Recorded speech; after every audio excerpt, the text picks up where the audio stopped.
Hey there, today I want to introduce you to my friend Tim Porter.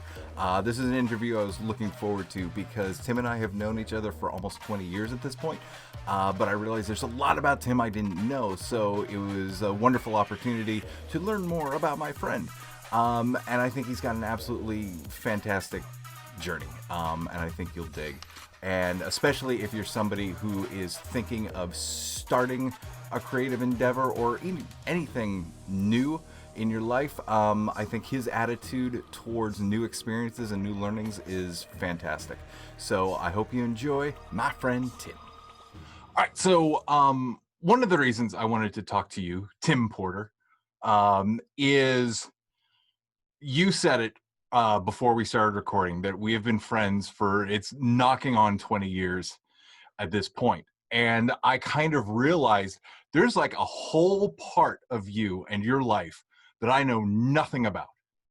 And so I'm excited and like ready to be embarrassed by the things I still don't know about you.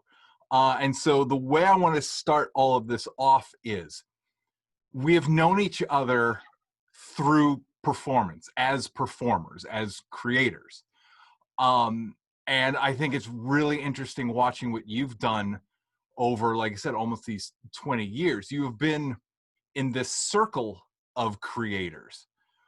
But I will admit, I never got the sense that you were an actor, a creator before we met.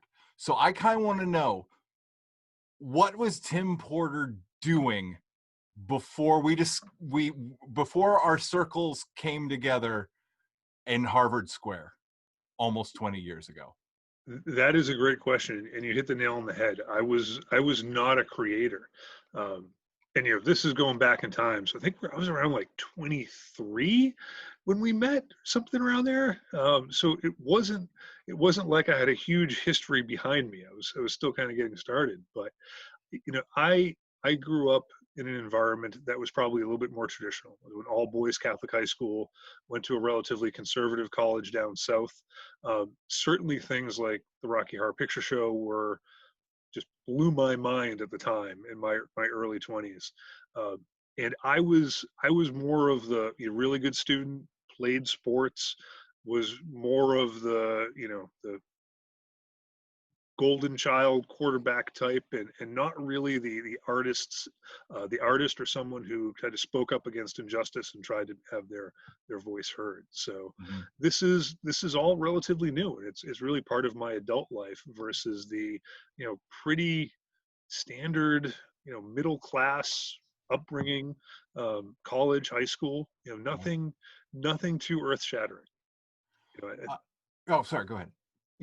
I've probably always tried to be a high achiever and do things and have lots of hobbies and always very active, but really nothing like this in my past. So if so you find the Rocky Horror Picture Show, you find Harvard Square, and it sounds like, all of a sudden you found yourself in the deep end.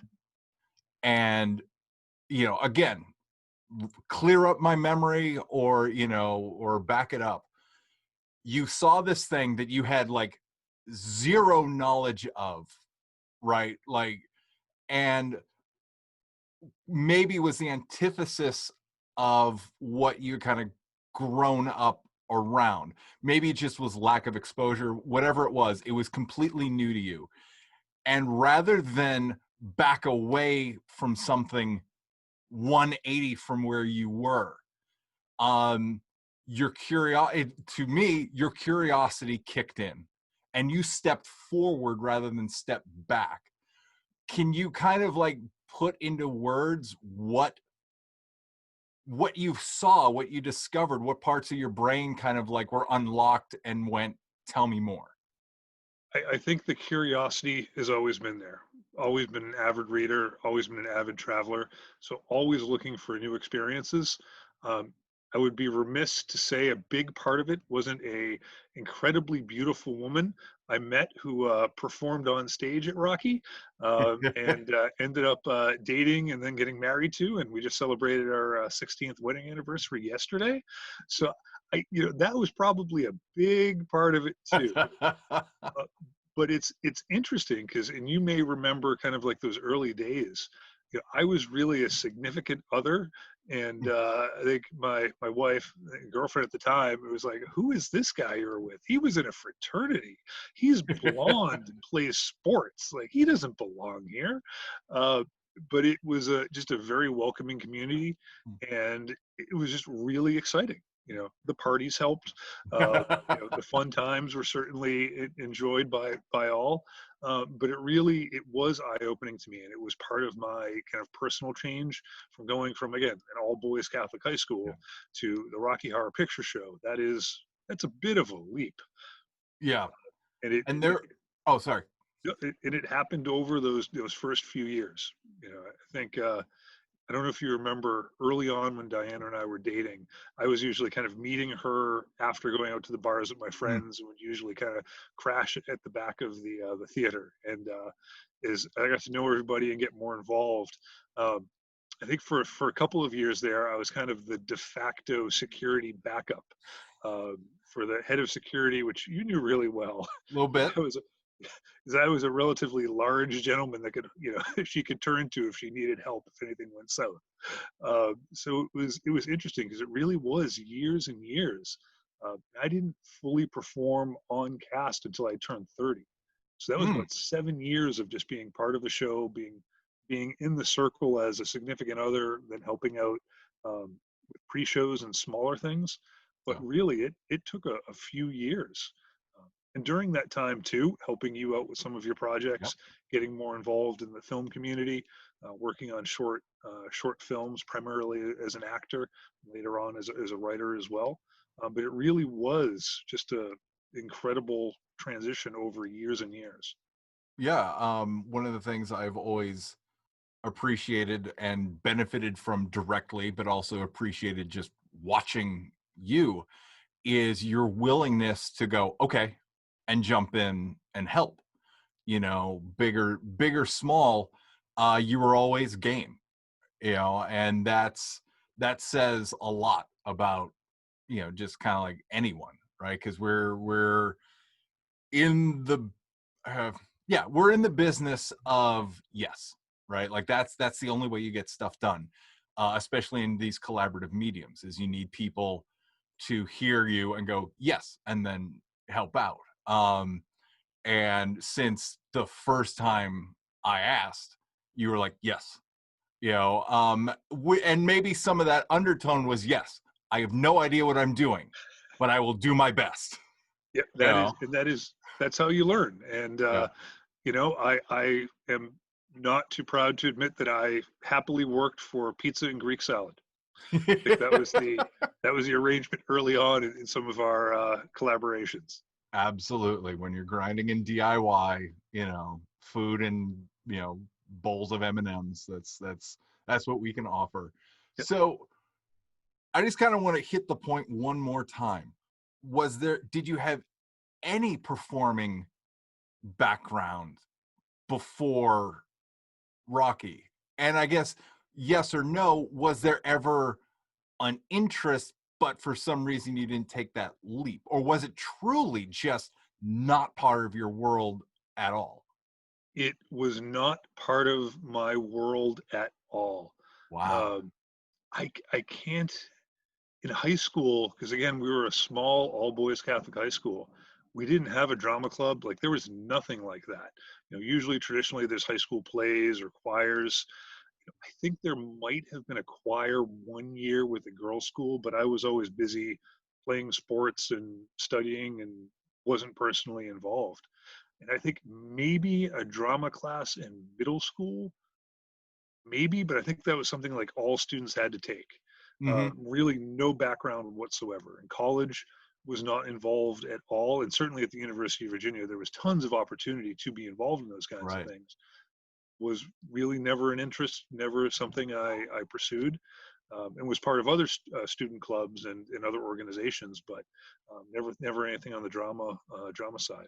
It was really, going to Rocky in my early 20s, seeing all these other young adults having fun on stage. Granted, many of them were scantily clad. That didn't hurt. And thinking like, wow, this is fun. This is kind of the place to be. Um, and yeah, met someone incredible, and kind of it's all history from there. I just think hell, man, I hope anybody listening to this, like, just kind of latches on to that, the the avenues that open up if you're just curious, right? If you're just positive and you're curious, like, you flipped a switch halfway through, but again, that switch it sounded like a slow dimmer. It wasn't, like this big coming out, but just that curiosity and being open to it, and then having all of those elements kind of come in. I think it's absolutely tremendous, and again, is a very nice, I don't know, specific story about what can happen, the positives that can happen when you just kind of open up your mind and watch. Keep an open mind, be open to new experiences, and I think that has been consistent throughout my life. But performing, and I was absolutely terrified the first time I was on stage. That is terrifying. Uh, you get used to it with experience, but it's still exhilarating. And I'll never forget when um, the Church Street Theater was closing, and we had a jam-packed Theater One for some of those final performances. Like that was incredible. One of the highlight memories of my life, performing on stage in front of like 500 people, going absolutely wild. It was a lot of fun. A lot of fun. That's awesome, man. So now what you're doing, and again, it blows me away, and we might unpack this bit by bit, is recently you have gotten into screenwriting, TV show pilot writing. um and I had heard rumblings, I guess what, a year and a half ago, maybe 2 years ago, Oh yeah, about a year ago. Yeah. that Tim wants to try writing. And this is this might be a massive black mark on me, but the first of all, I mean, the way I am wired, especially now, if somebody wants to do anything creative, my answer is do it. Do it. Absolutely do it. So, I hear Tim's going to try screenwriting. I was like, great, go for it. And then I will admit, there's the part of the brain that goes, Tim, you're going to try screenwriting? Because I hadn't seen any of the seeds planted before that. And so, like, we're going to skip around a little bit. So it started out with, yeah, go for it. No bad can come from this. And we skip ahead to you sending me your latest script. So this is the first thing I have seen that you've written, knowing you have been writing and working on this for a year and a half. And then I read it and I was like, oh fuck, it's good. Thank you. Not with no curve, no grading scale or whatever. It's good. So tell me how you launched that part of your journey, how you decided to start writing, and then, this project is very cool and you're having success with it. So talk to me about, the beginnings and where we are now with it.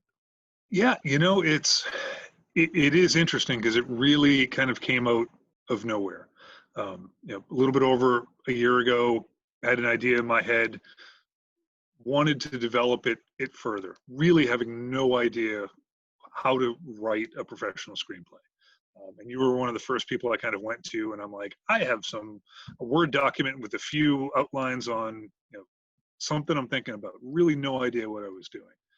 You were very encouraging, and I appreciate that. but the biggest thing was practice and putting in the time and the effort.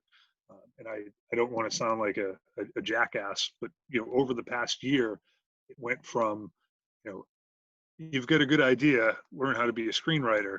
Um, and I kind of threw myself into it. Took online courses, submitted to festivals that included feedback. Um, there's probably at least like 12, 15 rewrites of that script. And I think when I got started, it was like, great, I wrote a script, woohoo! Yeah. I never realized how that was just like, okay, that's step one. Yeah. Now you have to make it good and get it out there and have other people look at it and provide feedback and take that feedback and rewrite and rewrite and rewrite.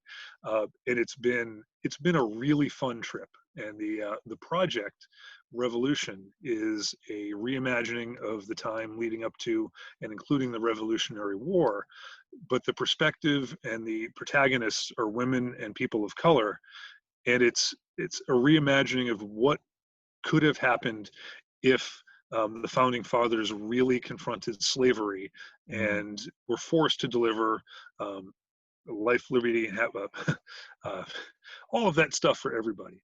Um, and I'm terribly inarticulate when I'm speaking like this, but it really was a passion because kind of calling BS on the Declaration of Independence was very important to me, and it was something that always kind of like itched at me as a history student.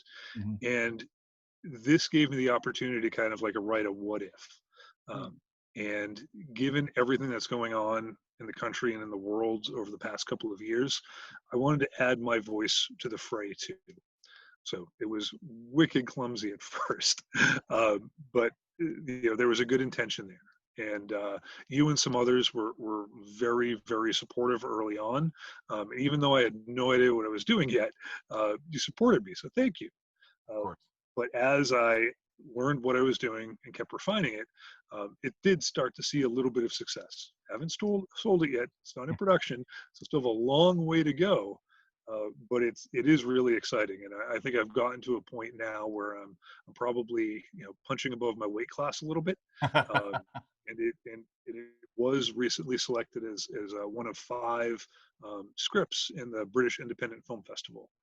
So it's up and nominated for best unproduced screenplay, and that festival is going online. It's the end of June, but there are films headlined by Susan Sarandon, Mhm. Emily Mortimer.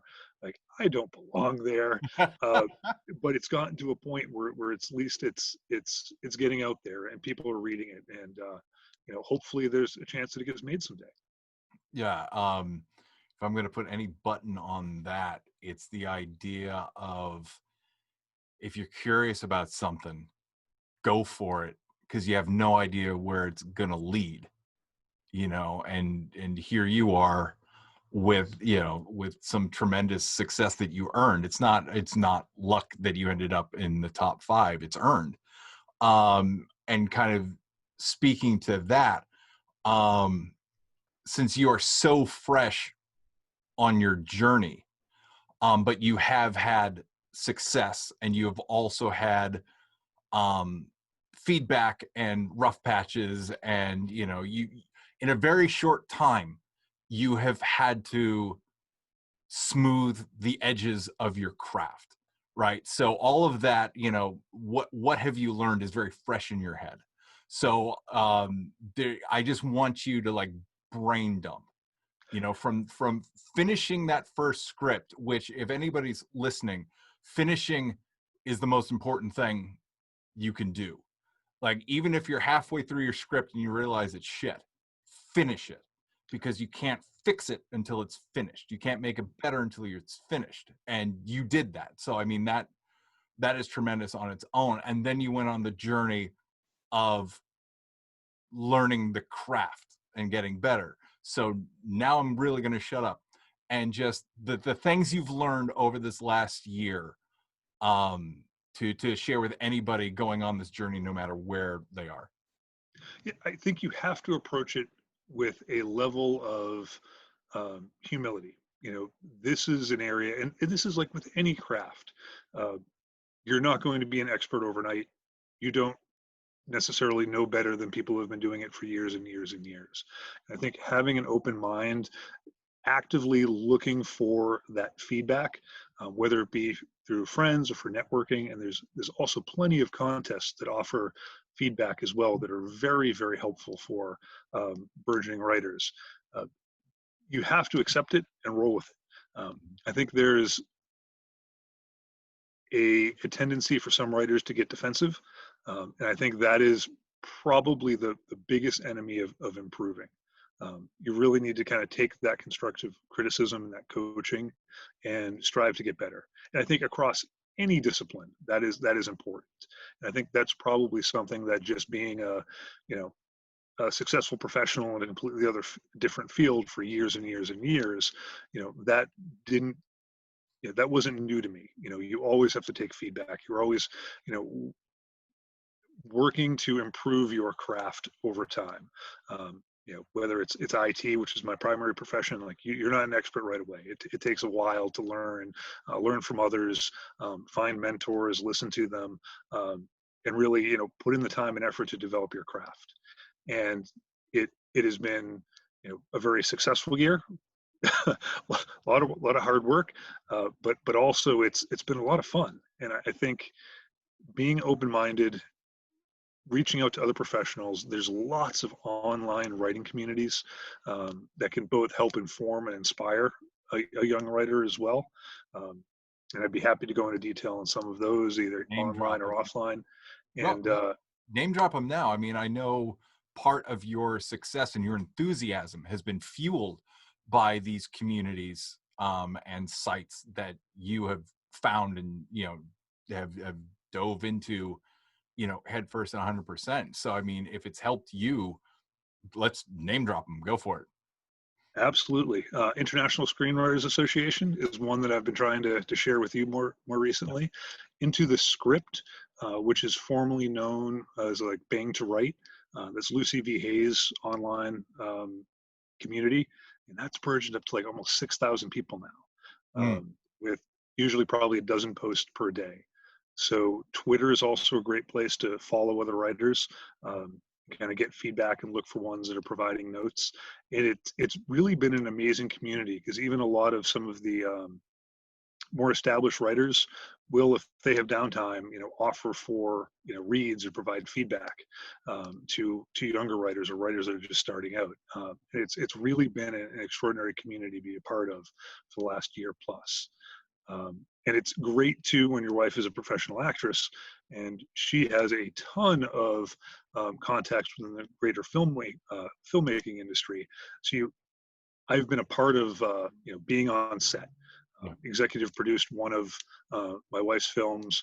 Worked with you on Healed, so you get to kind of see everything that goes on behind the scenes. And that experience, if it's not direct to writing, you kind of understand like, hey, how would someone actually do this as written? Brings a little bit of realism, practicality to the writing as well. Yeah. But again, just keep practicing, keep practicing. Yeah. And you're going to fail. You're going to fail again and again and again. Face rejection time and time again, and get used to that. Because without that rejection and the notes and how to get better, you're not going to get better. And I think just having that open mind and being willing to roll with it is super important. And just keep practicing.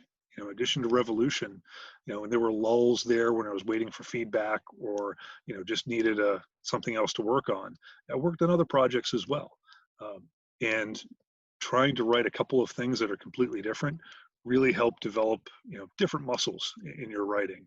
Um, and certainly isn't as far along as Revolution, but one of the things that's very close to my heart is a short I wrote that's a finalist in the Big Apple Film Festival in August.